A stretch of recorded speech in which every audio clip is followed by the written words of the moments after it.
Supreme court में article 370 की hearing का आज 9वां दिन था और आज सुप्रीम कोर्ट में जो आर्ग्यूमेंट्स हुई काफी इंटरेस्टिंग थी, जहां एक तरफ ये देखा गया कि इसकी क्या इम्प्लीकेशंस है आर्टिकल 371 के ऊपर, यानी कि जो स्पेशल प्रोविजंस नॉर्थ ईस्ट के ऊपर एप्लीकेबल हैं उनके ऊपर क्या इम्प्लीकेशंस हैं 370 को जिस तरीके से अमेंड किया उस पूरे प्रोसेस की।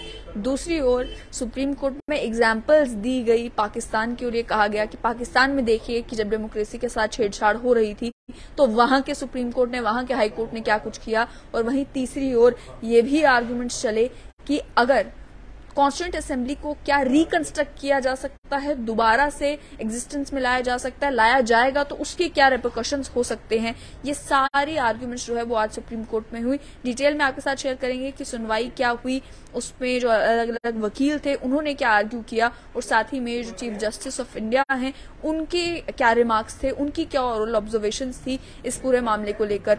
ऑलरेडी जो है 370 को लेकर पिछले 2-3 दिनों से जो हियरिंग चल रही थी उसमें कई सारे टॉपिक्स के ऊपर बात ऑलरेडी हो चुकी है, जिसमें अलग अलग तरीके से यही दलीलें पेश की जा रही थी वकीलों के द्वारा, जो पिटिशनर्स थे उनके बिहाफ पर, कि आर्टिकल 370 को जिस तरीके से अमेंड किया गया वो प्रोसेस अनकॉन्स्टिट्यूशनल किस तरीके से था, ये आर्ग्यूमेंट्स पेश की जा रही थी। उसमें आपको याद दिला दूं कि एडवोकेट दवे जो हैं उन्होंने ये भी कहा था कि स्टेट गवर्नमेंट की जब बात की जाती है तो स्टेट गवर्नमेंट को डेमोक्रेसी के कॉन्टेक्स्ट में समझने की जरूरत है, और दूसरा ये कि अगर आर्टिकल 370 को टेम्पररी प्रोविजन कंसिडर किया जा रहा था तो वो temporary from the side of JNK था, not from the side of union Republic of India. और साथ ही में ये भी कहा गया कि जो पावर्स हैं, लेजिस्लेटिव पावर्स को बदल नहीं समझा जा सकता कॉन्स्टिट्यूएंट पावर्स का।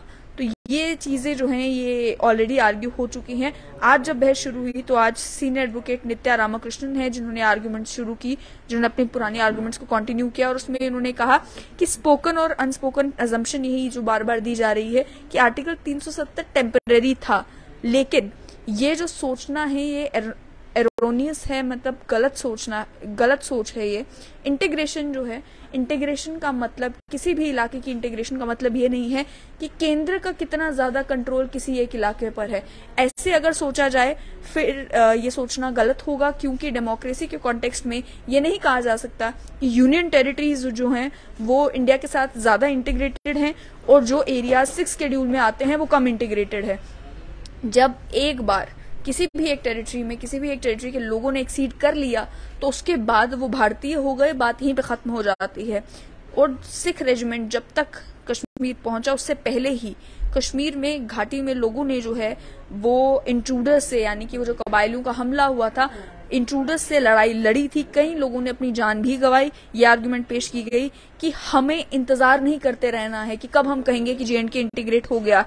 डेमोक्रेटिक आर्गुमेंट सिर्फ इस मुद्दे पर है कि जो सॉवरेनिटी शेयर हुई, यानी कि जो JNK की सॉवरेनिटी इंडिया के साथ शेयर हुई वो किस टर्म्स पर शेयर होगी, इस पॉलिटिकल सॉवरेनिटी के क्या कॉन्टेक्स्ट होंगे और इस शेयर्ड सॉवरेनिटी की क्या टर्म्स एंड कंडीशंस होंगी। आर्टिकल 370 जो है वो एक मोड ऑफ गवर्नेंस को रिकॉग्नाइज करता है जिसमें JNK के लोगों की जो डेमोक्रेटिक विल है उसे जोड़ा जाता है रेस्ट ऑफ इंडिया के साथ। इस सेंस में एक डेमोक्रेटिक पैक्ट है जो JNK और भारत के साथ हुआ, और उसमें उसे रिफ्लेक्ट करता है आर्टिकल 370 कि किस तरीके से जो ताकतें हैं वो शेयर की जाएंगी इंडिया और JNK के बीच में, और इस एग्रीमेंट को एक्सेप्ट किया गया था इंडिया के द्वारा। एडवोकेट रामकृष्णन ने कहा कि आर्टिकल 370 जो है वो हिस्टोरिकल और जियोपॉलिटिकल बैकग्राउंड भी देखता है कि किस तरीके से, किस कॉन्टेक्स्ट में और क्यों जो है वो JNK और इंडिया का मिलन हुआ, क्यों JNK जो है वो इंडिया के साथ आया।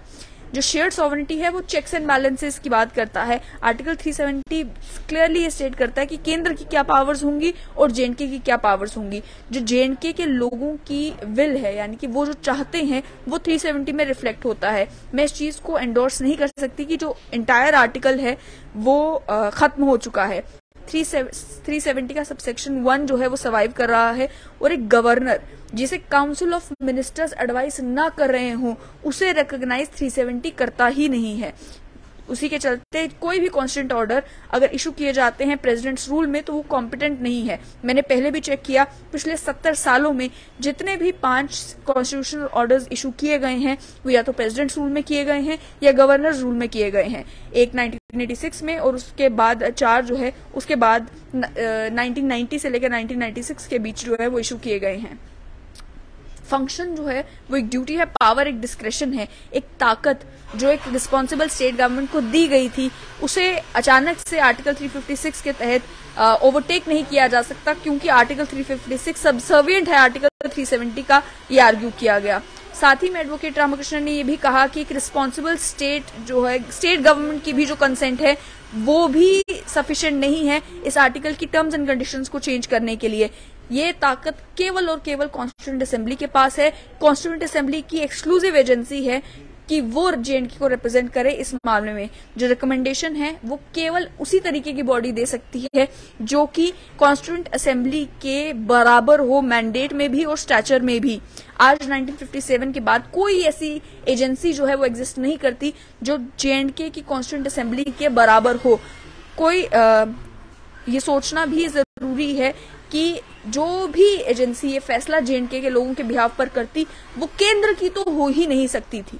इसके साथ साथ में ये भी उन्होंने आर्ग्यू किया कि जो जेएनके के लोगों का मत है, उनकी जो विल है, वो इंटीग्रल है आर्टिकल 370 में कि किस तरीके से जेएनके को गवर्न किया जाएगा। एक प्रोसेस जिसे मैल इंटेंट के साथ, गलत इरादों के साथ इरेज किया गया, वो कभी भी लेजिटिमेटली आर्टिकल 370 को इफेक्ट नहीं कर सकती। इसे जस्टिफाई करने के लिए उन्होंने ये भी कहा कि गवर्नर्स रूल इम्पोज किया गया था क्योंकि एक पार्टी ने सपोर्ट विड्रॉ कर लिया था और अन्य कोई भी पार्टी तैयार नहीं थी गवर्नमेंट फॉर्म करने के लिए। इसके चलते जो है वो रूल इम्पोज किया गया, ना ही इस वजह से कि कोई सिक्योरिटी थ्रेट था या कोई डेंजर था या कुछ और।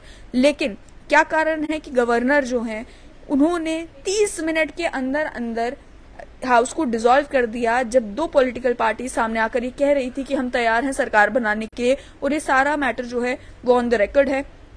56 आउट ऑफ 87 जो कैंडिडेट्स हैं उन्होंने क्लेम स्टेक किया था, गवर्नर वहां पर थे नहीं, ये सब ऑन रिकॉर्ड है। सेक्रेटरी ने व्हाट्सएप मैसेज को एक्नॉलेज किया, फैक्स मशीन काम नहीं की, इन्होंने जो है व्हाट्सएप के थ्रू भी इन्फॉर्म किया और पब्लिक ट्वीट के थ्रू भी गवर्नर को टैग करके इन्फॉर्म किया कि हम सरकार बनाने को तैयार हैं। लेकिन 8:16 पर यह सब कुछ हो चुका था और 8:57 पर जो है नोटिफाई कर दिया गया कि हाउस डिसॉल्व हो गया है। तो गवर्नर ने क्यों इस हाउस को डिसॉल्व किया? ऐसे स्टेट ऑफ अफेयर्स में एक प्रोक्लेमेशन जो प्रेसिडेंट रूल का था, उसमें प्रेसिडेंट के पास सारी ताकतें स्टेट गवर्नमेंट की आ गई। लेकिन आर्टिकल 356 के तहत भी ये परमिसिबल नहीं है क्योंकि वो केवल स्टेट गवर्नमेंट की परमिशन ले सकते हैं। जैसे कि इसमें डिस्टिंक्शन ड्रॉ करने की कोशिश की गई है स्टेट गवर्नमेंट की ताकतों के बीच में और कॉन्स्टिट्यूएंट असेंबली की ताकतों के बीच में। इसके साथ साथ में गवर्नर सत्यपाल मलिक के वायर के साथ जो इंटरव्यू हुए, उस इंटरव्यू का भी हवाला सुप्रीम कोर्ट में हियरिंग में दिया, सुप्रीम कोर्ट में इन आर्गुमेंट्स में दिया गया। उनका ये कहना था कि गवर्नर सत्यपाल मलिक ने जो है वीडियो इंटरव्यूज दिए हैं जिसमें उन्होंने बात की है कि अगस्त 4 की रात को उन्हें नहीं मालूम था कि क्या होने वाला है और अचानक से ही उन्होंने किस तरीके से कंकरेंस दे दी। एडवोकेट रामकृष्णन ने यह भी आर्ग्यू किया कि एंटायर वर्ल्ड इज अवेयर, हम एक आइवरी टावर में नहीं बैठ सकते जिसमें हम ये सोचेंगे हमें मालूम ही नहीं है कि क्या हुआ था। इस पर जस्टिस कौल ने यह कहा कि एक पोस्ट फैक्टो स्टेटमेंट है, यानी कि सब कुछ हो जाने के बाद उन्होंने ये स्टेटमेंट दी है। तो एडवोकेट रामकृष्णन ने कहा कि आप उसी लेवल पर इसे कंसिडर जरूर करें। इसके साथ उन्होंने कहा कि इन्होंने जो कॉन्स्टिट्यूशनल ऑर्डर 272 के साथ किया है वो सिमेंटिक एब्सर्डिटी है कि आप किस तरीके से जो है उसे 373 ये कहता है कि constituent assembly refer to in article 370 subsection 2। Article 370 subsection 2 ये कहता है constituent assembly for the purpose of framing the constitution of J N K, यानी कि एक ऐसी कॉन्स्टिट्यूएंट असेंबली जो कि जेएनके को कॉन्स्टिट्यूशन फ्रेम करने के लिए स्पेसिफिकली कॉन्स्टिट्यूट की गई थी। अब मैं केवल एलिमेंट्री लॉजिक पर बहस कर रहा हूं कि जब 373 में हवाला 370 सबसेक्शन 2 का दिया गया था, तो अब 373 को अमेंड करते हैं लेकिन 372 को रहने देते हैं, जिससे 373 में कॉन्स्टिट्यूएंट असेंबली का मतलब कुछ हो और आर्टिकल 372 में कॉन्स्टिट्यूएंट असेंबली का मतलब कुछ हो। ये तो अब्सर्डिटी है, इसे कैसे जस्टिफाई किया जा सकता है। सीनियर एडवोकेट नित्या रामाकृष्णन ने अपने आर्ग्यूमेंट जो है वो इसमें आर्ग्यूमेंट कंक्लूड किए और उसके बाद सीनियर एडवोकेट मेनका गोस्वामी ने भी अपने आर्ग्यूमेंट शुरू किए। उन्होंने ये कहा कि आपने कल एक सवाल जो है वो मिस्टर द्विवेदी से किया कि क्या आप जो ड्राफ्टर्स थे, यानी कि जो कॉन्स्टिट्यूएंट असेंबली के मेंबर्स थे जिन्होंने ये आर्टिकल 370 और इन सभी चीजों को ड्राफ्ट किया, क्या उनके जो राय है, उनकी जो स्टेटमेंट्स है, उन्हें रिकॉर्ड पर लिया जा सकता है क्या या नहीं? क्या उन्हें will of the people consider किया जा सकता है या नहीं? ये इंपॉर्टेंट क्वेश्चन इसलिए भी है क्योंकि कॉन्स्टिट्यूएंट बॉडीज केवल एक नहीं दो है, constitution of JNK, constitution of India. जब इंडियन कॉन्स्टिट्यूशन बन रहा था तब इंडियन कॉन्स्टिट्यूशन के फाउंडिंग फादर्स जो थे उनकी जो सोच विचार थी या जो लंबी लंबी बहस हुआ करती थी उस समय में, वो जो कॉन्स्टिट्यूशन है उसकी नींव रखते हैं। क्या उनकी बातों को आज इग्नोर किया जा सकता है और कॉन्स्टिट्यूशन को क्या इस तरीके से अमेंड किया जा सकता है जो फाउंडिंग फादर्स थे उनकी सोच से डिफर करता है। और ये सारी आर्ग्यूमेंट्स उन्होंने की। इसके अलावा भी जो है और आर्ग्यूमेंट जब कोर्ट में हुई तो एडवोकेट गुरुस्वामी ने कहा कि जो आइडिया है वो ये है कि स्पेशलिस्ट होने चाहिए। ये जो रीजन है जिस वजह से स्टेट को रिकॉग्नाइज किया गया था, स्टेट को इंडिया के साथ जोड़ा गया था, उन रीजंस के ऊपर बात होनी चाहिए।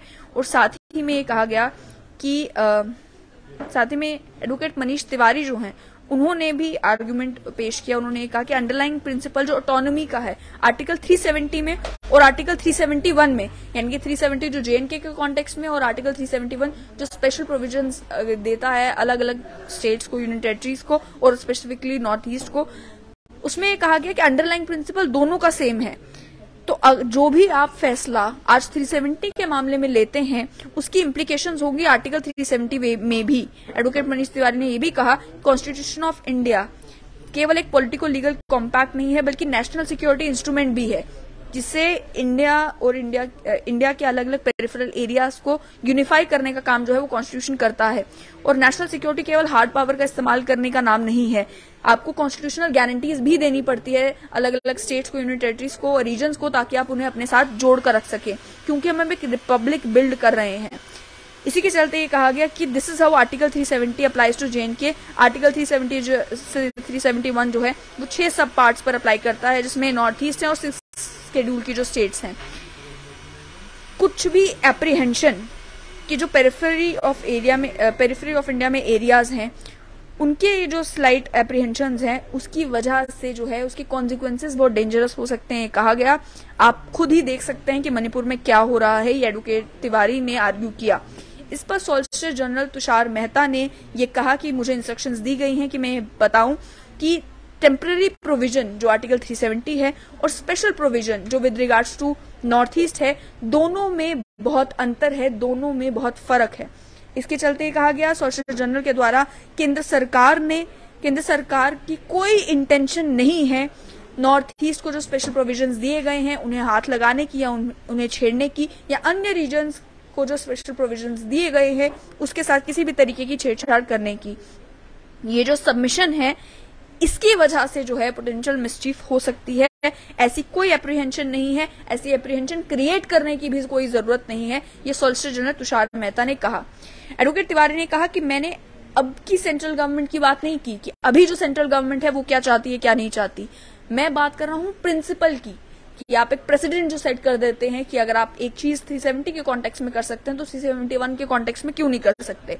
लेकिन इस पर चीफ जस्टिस ऑफ इंडिया ने जो है वो काफी क्लियरली ये कहा कि हम किसी भी चीज के साथ अभी डील क्यों करें इन एप्रीहेंशन और इन एंटिसिपेशन, कि पहले ही एंटिसिपेट क्यों करें कि क्या होगा क्या नहीं। हम 370 के साथ डील कर रहे हैं, हम उसके एम्बिट को और ज्यादा वाइडन करने की कोई जरूरत नहीं है। जस्टिस कॉल ने कहा कि एक स्पेशल प्रोविजन जो है वो अलग बात है और 370 जिसे टेम्परेरी प्रोविजन कहा गया है वो अलग बात है।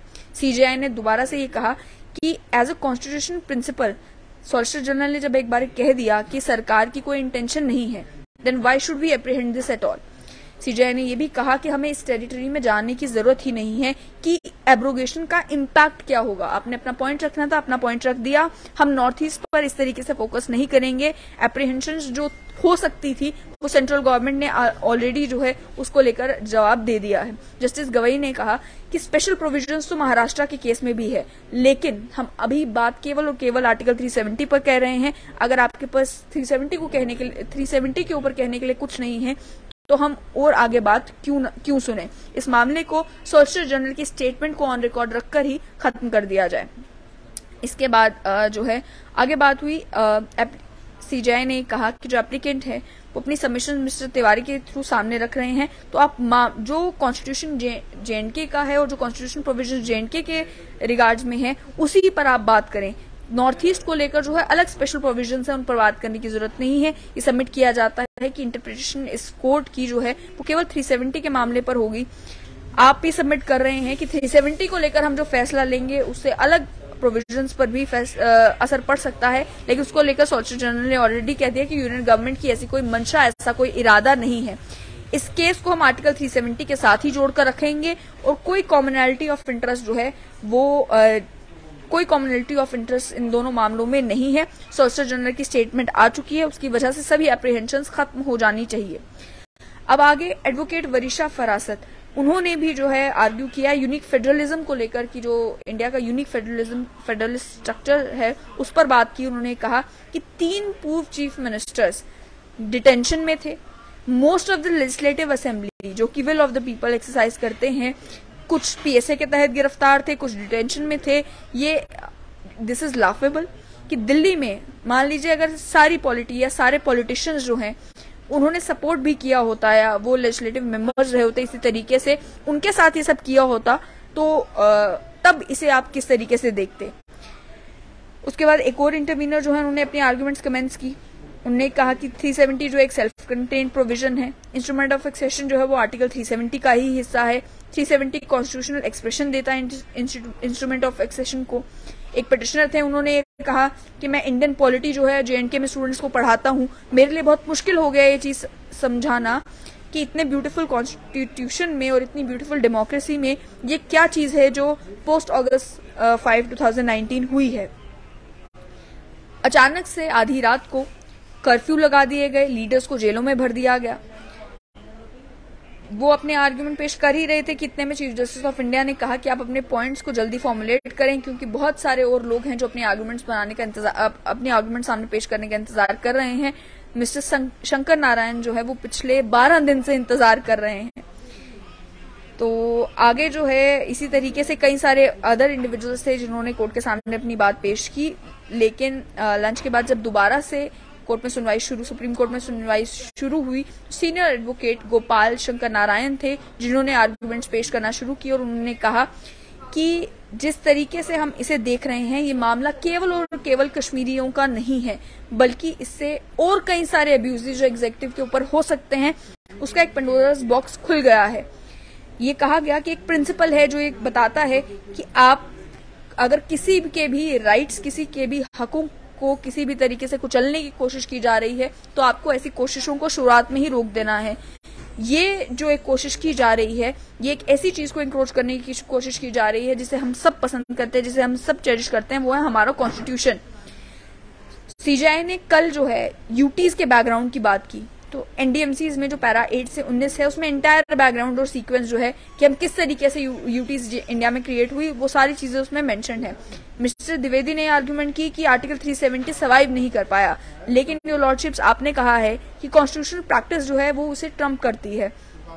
ये एग्जैक्ट आर्ग्यूमेंट है केस में, और ऑलरेडी उन्होंने शाह फैजल के एक मैटर को लेकर जो है उसका हवाला दिया। संपत प्रकाश ने उसे स्क्वायरली रिजेक्ट किया। रीजनिंग ये है कि संपत प्रकाश वाले मामले में कि जो कॉन्स्टिट्यूशनल ऑर्डर 44 है वो प्रूफ है इस बात का कि जो ऑर्डर है कि हम आर्टिकल 370 को हम रहने देंगे एक्सेप्ट विद द मॉडिफिकेशंस, वो एक कॉन्शियस चॉइस थी कॉन्स्टिट्यूएंट असेंबली की। एक आर्गुमेंट मिस्टर पारिक की थी कि आर्टिकल 357 है जो वो अप्लाई नहीं करता, जबकि आर्टिकल 357 अप्लाई करता है। थोड़ी हिस्ट्री है जिसको समझने की जरूरत है व्हेन इट कम्स टू 370 को लेकर कि उसे पहले भी ओमिट करने की कोशिश की गई। कई सारी डिबेट्स इस मामले में ऑलरेडी है। गुलजारी लाल नंदा जो हैं, जो उस समय होम मिनिस्टर थे, उन्होंने उनके जो 2 टेन्योर्स रहे इंटरिम प्राइम मिनिस्टर के तौर पे, उसमें उन्होंने कहा कि कोई भी व्यक्ति आर्टिकल 370 को रिपील नहीं कर सकता। हिस्ट्री जो है वो ये दिखाता है कि आर्टिकल 370 की जो इंटरप्रिटेशन है वो आज तक कंसिस्टेंट रही है। मान लीजिए कल को, और ये बहुत इंपॉर्टेंट आर्ग्यूमेंट्स है जो सुप्रीम कोर्ट में आज हुई, जिसमें एडवोकेट शंकर नारायण ने कहा कि मान लीजिए कल को एक ऐसी सरकार केंद्र में आती है जो कि सेसेशन के सिंपथी में है, यानी कि देश के विभाजन के या किसी एक हिस्से के देश के अलग हो जाने के हक में है, ऐसी कोई सरकार मान लो केंद्र में आती है और वो ये कहते हैं कि हम आर्टिफिशियली एक असेंबली ऐसी क्रिएट करेंगे जिसे ट्रीट किया जाएगा एज कॉन्स्टिट्यूएंट असेंबली, और वो ये डिसीजन लेंगे कि क्या आर्टिकल 370 सबसेक्शन 3 का इस्तेमाल करके आर्टिकल 370 को एब्रोगेट करना है या नहीं करना है। तो ये सबसे इम्पोर्टेंट आर्ग्यूमेंट है जो आज के दिन की हाईलाइट है जो पेश की गई कि मान लीजिए कल को जिस तरीके से कॉन्स्टिट्यूशनल ऑर्डर में कहा गया कि कॉन्स्टिट्यूशनल असेंबली की जगह पढ़ा जाएगा स्टेट लेजिस्लेटिव असेंबली। तो कहा गया कि मान लीजिए कल को कोई ऐसी असेंबली को इन प्लेस लाया जाता है जो सक्सेशन के हक में है, और केंद्र में ऐसी सरकार आती है जो सक्सेशन के हक में है, और कॉन्स्टिट्यूटिव असेंबली को, और यही कहा जाता है कि इस लेजिस्लेटिव असेंबली के पास अधिकार है कॉन्स्टिट्यूटिव असेंबली के तर्ज पर फैसला लेने का, और आप ये डिसाइड करें कि आपको आर्टिकल 370 को ही जड़ से एब्रोगेट करना है या नहीं करना है। इस पर चीफ जस्टिस ऑफ इंडिया ने ये कहा कि आर्टिकल 1 जो है वो कॉन्स्टिट्यूशन का एक परमानेंट फीचर है। जो आर्टिकल 371 है उसमें एक स्पेसिफिक रेफरेंस आर्टिकल 1 को लेकर क्यों है? रीजन ये है कि उस इंटरिम पीरियड में जब ताकतें थी मॉडिफाई करने की इंस्ट्रूमेंट ऑफ एक्सेशन को लेकर, जितने भी प्रोविजंस हैं, आर्टिकल 1 को भी मॉडिफाई किया जा सकता था विद कंकरेंस, यानी कि ये ताकतें एग्जिस्ट करती थी। लेकिन उस पीरियड में जब इस प्रोविजन को मॉडिफाई किया जा सकता था, क्लियर कर दिया गया कि आर्टिकल 1 को मॉडिफाई नहीं किया जाएगा। ये क्लियर इंडिकेटर है इस बात का कि article 370 was never intended to be permanent. आपकी आर्ग्यूमेंट ये है कि अगर कॉन्स्टिट्यूएंट असेंबली अराइव करती इस समझ पर अराइव करती कि इंडियन कॉन्स्टिट्यूशन में और भी कोई चीजें हैं जिन्हें बदलने की जरूरत है, लेकिन हम पिछले कॉन्स्टिट्यूशन ऑर्डर्स की अगर बात करें तो गवर्नमेंट ऑफ इंडिया बार बार जो है ये काम तो करती आई है, जिसमें जो प्रोविजंस जेएनके के लिए बेनिफिशियल हैं उसे जेएनके पर अप्लाई करती आई है, और ये एक बहुत ही कन्वीनियंट प्रोसीजर है जिसमें कॉन्स्टिट्यूशनल ऑर्डर्स का इस्तेमाल किया जाता था जेएनके के कॉन्स्टिट्यूशन के ऊपर अप्लाई करने के लिए और जेएनके को धीरे धीरे मेन स्ट्रीम में लाने के लिए। ये चीफ जस्टिस ऑफ इंडिया की ओरल ऑब्जर्वेशंस है। चीफ जस्टिस ऑफ इंडिया ने ये भी कहा कि इस सेंस में कोई प्रोटेम प्रोविजंस हैं जो तब तक काम कर रही थी जब तक और कोई फर्दर एक्शन नहीं लिया जा सकता। इस पर एडवोकेट शंकर नारायण ने कहा कि ऑन दिस पॉइंट सवाल ये है कि आर्टिकल 370 सबसेक्शन 3 ये प्रोवाइड करता है notwithstanding anything in the foregoing provisions of this article that's argues with what CJI said, कि इन अल्फाजों की जरूरत ही क्या थी जो प्रोविजंस 370 सबसेक्शन 3 में ऑलरेडी स्टैंड कर रहे थे, जिस तरीके से वो स्टैंड कर रहे थे। ये ऐसा लगता है कि 370 सबसेक्शन 1 में पॉसिबिलिटी कि आर्टिकल 1 और article 370 has excluded the possibility of Article 1 and Article 370 being in any way the subject matter of orders under 371D, यानी कि 371D जिसकी ताकतों को इस्तेमाल करके 370 को इनऑपरेटिव बनाया गया। ये कहा गया कि आर्टिकल 1 को और आर्टिकल 370 को मॉडिफाई करने की ताकत जो है वो आर्टिकल 371D से बाहर कर दी गई, यानी कि वो ताकतें जो है इस प्रोविजन में नहीं थी। कॉन्स्टिट्यूएंट असेंबली जो 1952 में बैठी थी उनके पास एक चॉइस थी आर्टिकल 373 के तहत। उन्हें चूज करना था कि आपको 370 को जिंदा रखना है किसी भी तरीके से या खत्म करना है। उन्होंने अगर दूसरा फैसला लिया होता तो उसका इम्पैक्ट आर्टिकल 1 के ऊपर भी ये होता कि आर्टिकल 1 जो है उन पर अप्लाई करता ही नहीं। ये डेंजर है कि अगर कॉन्स्टिट्यूएंट असेंबली को किसी भी पॉइंट पर रिक्रिएट किया जाता है तो ये एक सबसे बड़ा डेंजर है कि फिर कॉन्स्टिट्यूएंट असेंबली क्या डिसाइड करेगी। क्या वो ये डिसाइड कर सकते हैं कि हम कहते हैं कि आर्टिकल 1 हमारे ऊपर अप्लाई करता ही नहीं, और आर्टिकल 1 जो आप जानते हैं कहता है कि J&K is an integral part of India. Advocate Shankar Narayan ने आर्ग्यूमेंट किया कि कोई ऐसा तरीका नहीं है कि इंक्रीमेंट मॉडिफिकेशन करके कॉन्स्टिट्यूएंट असेंबली को रिजरेक्ट किया जा सकता। केस इस मामले में है कि क्या ये ताकतें एग्जिस्ट करती हैं या नहीं, और दूसरा ये कि क्या प्रोसीजर को फॉलो किया गया या नहीं। जो एक्सरसाइज ऑफ पावर है और जो तरीका है इस पावर को एक्सरसाइज करने का, वो सबसे बड़ा फ्रॉड है जो हमने 1970 के बाद आज देखा है। एडवोकेट शंकर नारायण ने कहा, माधवराव सिंधिया के जजमेंट की केस का हवाला दिया और ये कहा कि एग्जीक्यूटिव जो है वो सॉवर्न नहीं है, लोग हैं जो सॉवर्न है हमारे कॉन्स्टिट्यूशन में, इस बारे में कोई डाउट नहीं है। जो ऑर्डर्स इन्होंने आर्टिकल 356 के तहत पास किए हैं कि इन्होंने स्टेट लेजिस्लेचर को सस्पेंड कर दिया। सस्पेंशन का मतलब भी टेम्परेरी होता है, लेकिन उसका आज इफेक्ट क्या है कि लेजिस्लेटिव असेंबली एग्जिस्ट ही नहीं करती है उस दिन से लेकर आज तक। एक एस्पेक्ट जो और ज्यादा डिस्टर्बिंग है और इंटरेस्टिंग भी है वो ये कि 2018 में कोइंसिडेंटली एक महीने पहले जब ये सब कुछ हो रहा था, friends across border did something unusual. अब फ्रेंड्स अक्रॉस बॉर्डर में हवाला दिया जा रहा था पाकिस्तान का, तो एक एग्जांपल जो आज सुप्रीम कोर्ट की हियरिंग में इस आर्टिकल 370 की हियरिंग के मामले में सुप्रीम कोर्ट में आर्गुमेंट में दी गई, तो पाकिस्तान की भी एग्जांपल दी गई। ये कहा गया कि पाकिस्तान ऑक्यूपाइड कश्मीर और गिलगित बल्तिस्तान जो दो एरियाज जो पाकिस्तान क्लेम करता है कि उनके हैं, 2018 में पाकिस्तान ने एक अमेंडमेंट 1974 के इंटरिम कॉन्स्टिट्यूशन में लाई, जो उन्होंने वो कहते हैं कि आजाद कश्मीर है। 2018 में उन्होंने जो है सेल्फ गवर्नेंस, जो लोगों के पास ताकत थी वो उनसे छीन ली 2 एरियाज में, और वो अपने पास वो ताकतें रख ली। लेकिन उसे जब हाई कोर्ट में चैलेंज किया गया, हाई कोर्ट ने उस चैलेंज को अलाउ किया और इस पूरे मैटर को सुप्रीम कोर्ट ने, पाकिस्तान के सुप्रीम कोर्ट ने रिवर्स कर दिया। इफेक्टिवली जो पाकिस्तान की गवर्नमेंट ने किया है डायरेक्ट कंट्रोल लेने के लिए और ये सारी ताकतें प्राइम मिनिस्टर को देने के लिए, मैं ये पूछना चाहता हूँ, क्या इंडिया में चीजें वैसी ही हैं या उससे अलग हैं? क्या हम एक डेमोक्रेटिक कंट्री नहीं है जो कि एक कॉन्स्टिट्यूशन के थ्रू रन करती है? क्या हम वही सारी चीजें जो कॉन्स्टिट्यूशन ऑफ इंडिया जिसकी इजाजत देता है, क्या हमारी जिम्मेदारी नहीं बनती कि हम वही सारी चीजें करें, या हम उस कंट्री की एग्जाम्पल को फॉलो करेंगे जो अपने प्राइम मिनिस्टर को जेल भेजता है? उसके बाद एडवोकेट शंकर नारायण ने कहा कि मेरी सबमिशन ये है कि आर्टिकल 370 सबसेक्शन 3 जो है one time decision making exercise constituent assembly को करनी थी, जो उन्होंने की। अगर एब्रोगेशन होना था तो उसी समय होना था, और अगर उस समय नहीं हुआ तो now this matter is out of the window. लेकिन जो उन्होंने 1952 में किया कि उन्होंने ये डिसाइड किया कि हमारा अपना कॉन्स्टिट्यूशन होगा, उसके बाद जो है 370 की सबसेक्शन 1 और सबसेक्शन डी जो है वो कंटिन्यू टू ऑपरेट। फिर उन्होंने दोबारा से माधवराव सिंधिया जजमेंट का हवाला दिया और ये कहा कि कश्मीर के हवाले से हमारे पास एक मिनिस्ट्री थी which was headed by doctor Ayyangar, rest every state was with Sardar Patel. Kashmir ने जो है it had enter the stadium और वो कॉन्स्टिट्यूशन अडॉप्ट करने ही वाले थे, लेकिन इलेजिटिमेट असिस्टेंस दी गई to get it past the finish line which is completely unnecessary.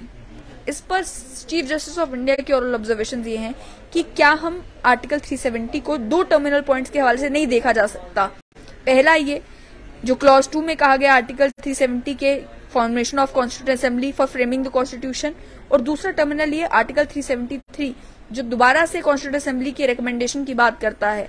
लेकिन 370 इस बात पर साइलेंट है कि कॉन्स्टिट्यूएंट असेंबली जब एक बारी बन गया, उसने अपना डिसीजन ले लिया, उसके बाद तरीका क्या होना चाहिए।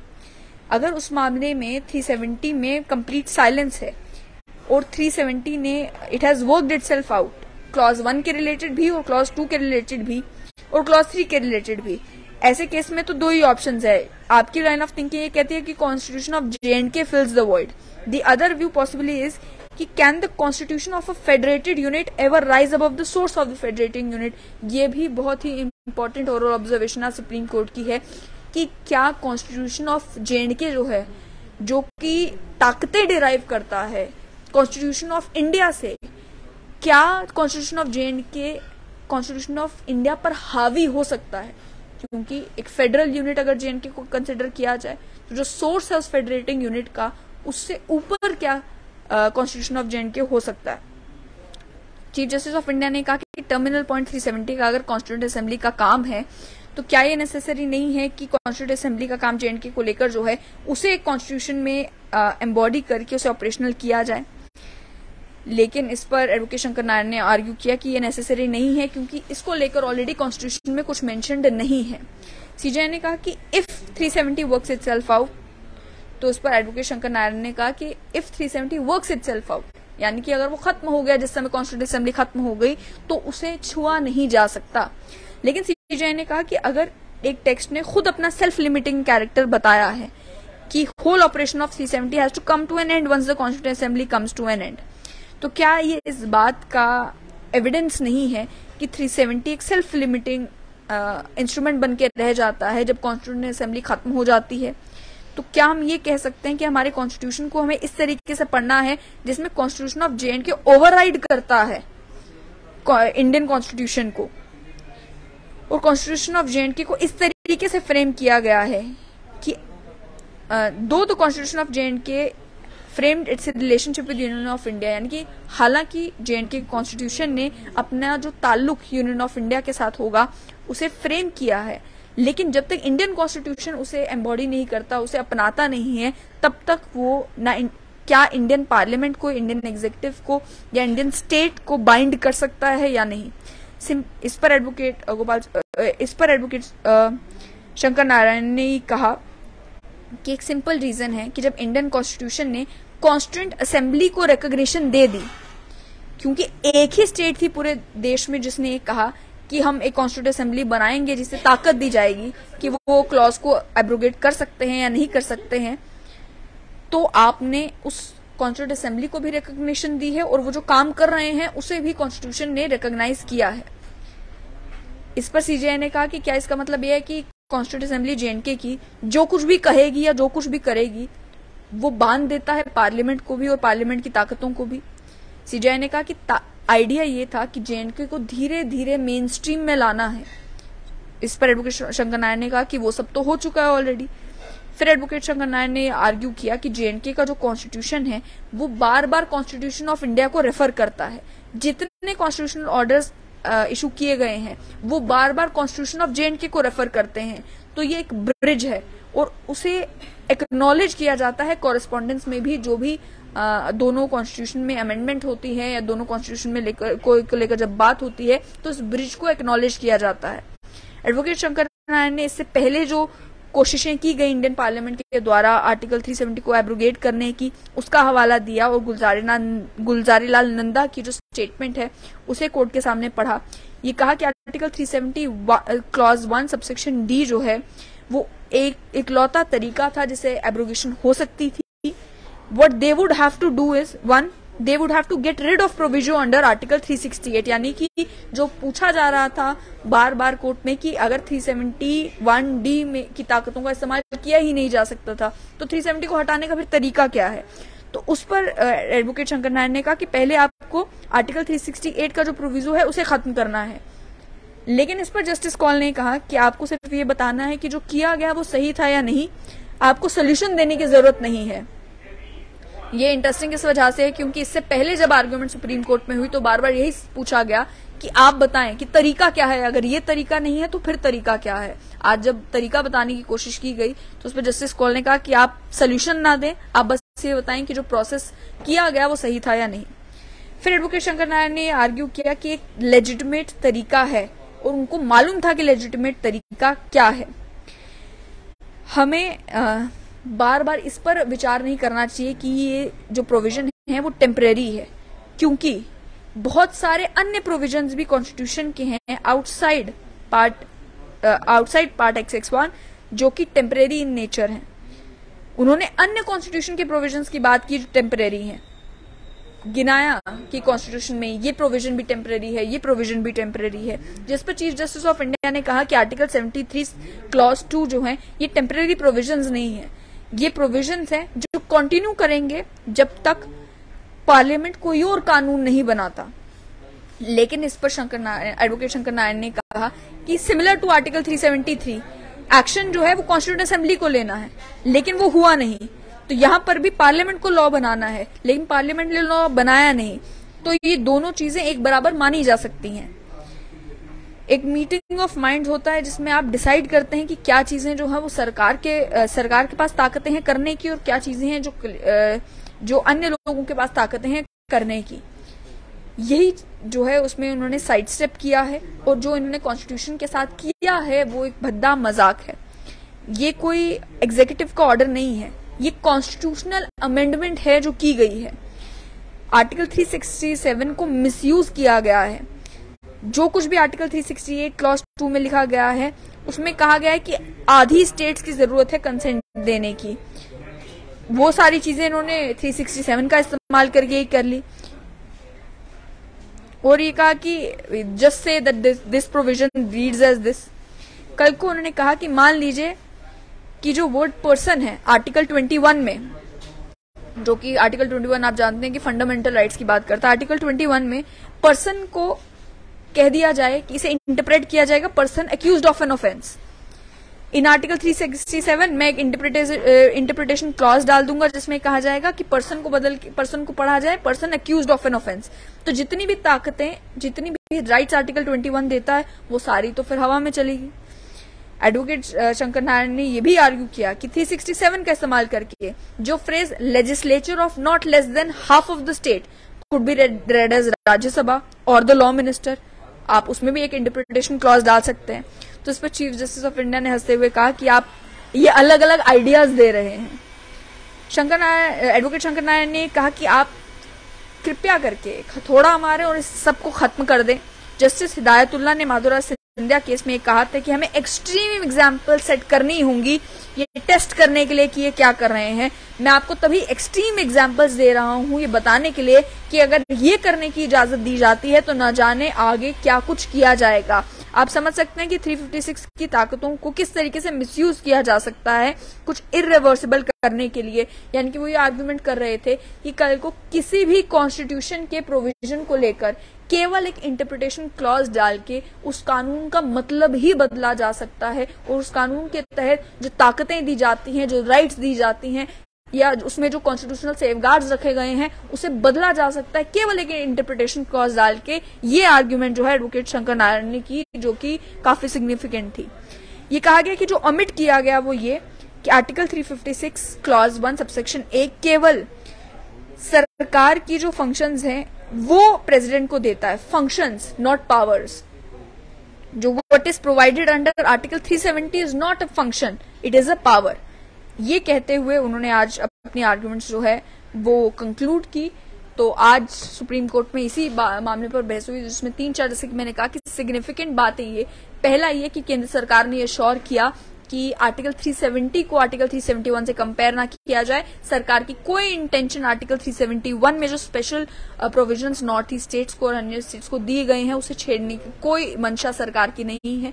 दूसरा एक आर्गुमेंट सुप्रीम कोर्ट के सामने ये रखी गई कि क्या हम पाकिस्तान को एज एन एग्जाम्पल लेंगे जहां पर जो है पाकिस्तान ने भी इसी तरीके से पीओजेके को लेकर कुछ ताकतें थी जो अपने पास रख ली, लेकिन उनके सुप्रीम कोर्ट ने जो है उस फैसले को रिवर्स कर दिया। तीसरा ये कहा गया कि अगर आर्टिकल 370 को जिस तरीके से अमेंड किया गया है एक इंटरप्रिटेशन क्लॉज लाकर और आर्टिकल 367 का इस्तेमाल करके अगर इसी तरीके से कॉन्स्टिट्यूशन में अन्य भी जो कानून हैं, अन्य भी जो कॉन्स्टिट्यूशन के हिस्से हैं उसमें भी बदलाव लाया जाए तो ये करने से सरकार को क्या चीज रोकती है, ये सब डिसाइड किया जाएगा जब आप आर्टिकल 370 को लेकर फैसला लेंगे। और साथ ही में ये चीज भी कही गई कि क्लॉज 2 और क्लॉज 3 के बीच में दोनों में कॉन्स्टिट्यूएंट असेंबली का हवाला दिया गया है। आप एक क्लॉज में कॉन्स्टिट्यूएंट असेंबली का मतलब बदल देते हैं लेकिन दूसरे क्लॉज में नहीं बदलते, जिसकी वजह से एक इनकंसिस्टेंसी जो है वो कानून में आ जाती है। ये आज सुप्रीम कोर्ट की हियरिंग में हुआ। आगे भी जो सुप्रीम कोर्ट में हियरिंग होगी आर्टिकल 370 को लेकर तो आप तक पहुंचाते रहेंगे।